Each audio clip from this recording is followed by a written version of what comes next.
Nous allons réaliser ensemble des lasagnes au reblochon AOP. Ouais, au reblochon. Et pourquoi j'ai choisi ça? Parce que vous allez voir, c'est un fromage qui a vraiment une texture très agréable, un goût unique, il est très fruité et il va être parfait pour faire ces lasagnes. Alors on va débuter tout de suite par la béchamel. Pam, pam, pam, padam. Pour réaliser la béchamel, d'abord, on va faire fondre le beurre. Alors, le plus simple, c'est de le couper en petits cubes et vous le mettez tout de suite dans votre casserole. Dès que mon beurre est fondu, quasiment, vous avez vu, il me reste un tout petit peu de beurre dedans, je vais ajouter ma farine en une fois. Et maintenant, je vais remuer pour cuire ma farine dans le beurre. On va cuire à feu doux, en fouettant régulièrement. Et vous allez voir, ça va faire un petit peu comme un nid d'abeille. Plein de petits trous, plein de petites alvéoles. Quand c'est blanc, nid d'abeille, c'est cuit. Ça y est, le roux est quasiment cuit. On va maintenant additionner le lait. Alors, pour la béchamel, vous avez deux solutions.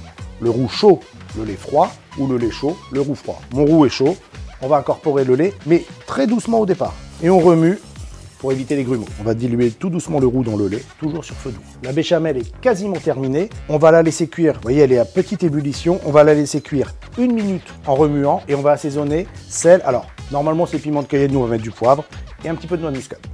Ma béchamel est cuite, elle est prête. On va la filmer au contact, comme ça on la garde bien tiède et on poursuit la recette. On va émincer les oignons et les faire suer au beurre.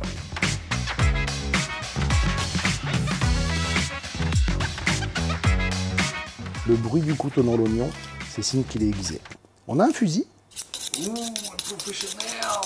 Avec un fusil d'enfant. Ça fait pas le même bruit quand même.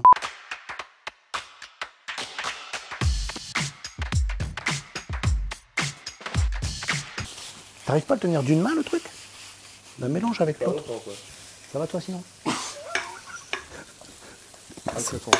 Mes oignons sont quasiment cuits. Alors, très peu de coloration. S'ils sont un petit peu blonds, c'est pas grave, ne vous inquiétez pas, ça va très bien. On va préparer pour les épinards. Alors, deux petites astuces pour les épinards. Vous voyez, j'en ai mis un tout petit peu de côté. On les utilisera à la fin au montage des lasagnes. Et j'ai une jolie gousse d'ail et une fourchette. Et en fait, on va juste piquer la gousse d'ail sur la fourchette. On va couper ici une petite tranche pour mettre la gousse d'ail à nu pour pouvoir commencer à travailler avec. Et je vais remuer mes épinards avec cette gousse d'ail. J'aurai le parfum de l'ail, mais pas d'ail dans mes épinards. Ça a l'air beaucoup, mais vous allez voir, l'eau va s'évaporer, il restera presque rien. Le feu assez fort et on fait cuire. On va juste les faire tomber, c'est-à-dire qu'elles vont changer de couleur. Regardez, on les voit, ça commence déjà à s'abaisser. Quand mes épinards sont presque cuits, je vais maintenant ajouter un petit peu de sel qui va m'aider à accélérer un peu la cuisson et à les préparer juste comme il faut. Vous vous souvenez de la quantité que j'avais au départ? Ça y est, c'est cuit. Tous mes ingrédients sont prêts. Il me manque l'ingrédient principal, mon reblochon AOP. On va le couper en tranches pas trop fines et on va monter les lasagnes. La béchamel est très importante à la base puisque c'est elle qui va permettre de cuire les pâtes.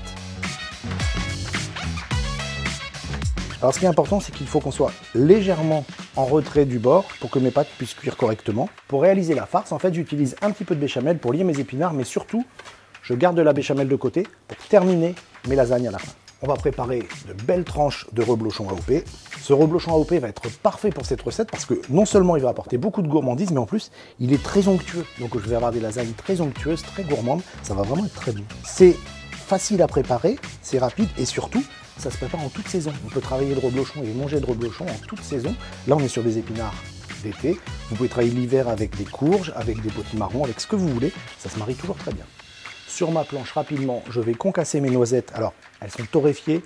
Une petite heure, 140 degrés au four pour avoir des noisettes bien torréfiées à cœur. Je les concasse grossièrement, je les coupe en 2-3 morceaux et je vais les additionner à la farce.